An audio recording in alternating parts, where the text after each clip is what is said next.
So far we have learned about probability theory, then we defined random variables, CDF, and then probability density functions. Now we are ready to define a new class of distributions. So because we have learned conditional probability, we could put any condition for any random variable and produce various type of distributions. So we will use the total probability and Bayes theory in order to develop various type of recall the definition of conditional probability of A given M, which is equal to probability of A intersection M divided by probability of M when M is the condition and probability of M is non-zero. Remember that if probability of M is 0, the conditional probability is undefined. So we could have because the CDF is itself is a probability, we could say that the CDF given an event. So basically what it means is that the CDF of X given event M is probability, because CDF is probability that X is smaller than or equal to X. So this is going to be equal to probability of X is smaller than or equal. So this is the probability of this event given this one. And now this is A, and I could use this equation. So this is your event A given M. I could substitute it in this equation here. So what I get is that I get a probability of this event intersection with M and then divided by M. So what shall I do for various examples? I have to calculate this one and then divide it by this one. So let us have different examples. So from this equation, we could calculate the derivative of this with respect to X and immediately find the conditional probability density function. So for these two definitions, we are going to have several examples. And you know that the differentiation means that you add an interval and then you calculate these by calculating the limits of this when delta goes to 0. Let us have some examples. For instance, suppose that M could be described by an interval when X is between A and B. In that case, we could write this probability by definition, and then I substitute M. So it's going to be probability of intersection of these two guys. This one is X is smaller than X, and this one says X is between B and A. And probability of M is probability of X being between B and M. So the event M is just one interval, and event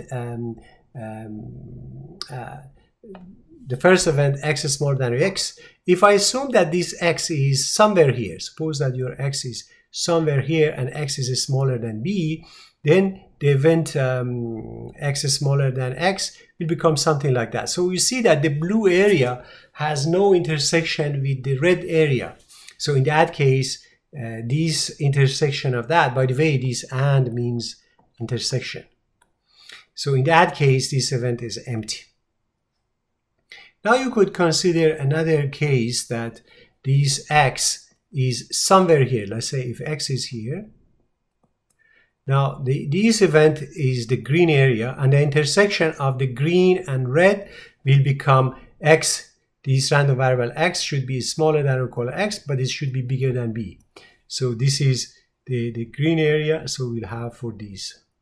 So if X is between B and X, we are going to have this expression. And the last case is that this X appears to be bigger than A. In that case, the first event is the brown area, and the second one is the red, and the intersection of red and brown is red area, which is M. So we could write this exact expression. Now we can calculate probability of this one. Probability of this event is equal to probability of these for this value, probability of these for this value, and probability of these for this value. Obviously, this is equal to probability of M. This one is 0, and this is written as fx at this point x minus fx at point B. And property of m is equal to property of m, which will simplify.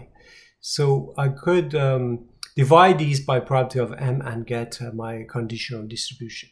So I could quickly conclude that the CDF, if x is smaller than a, will become property of m divided by property of m is 1. In this case, you get this expression, and for the last expression you get 0.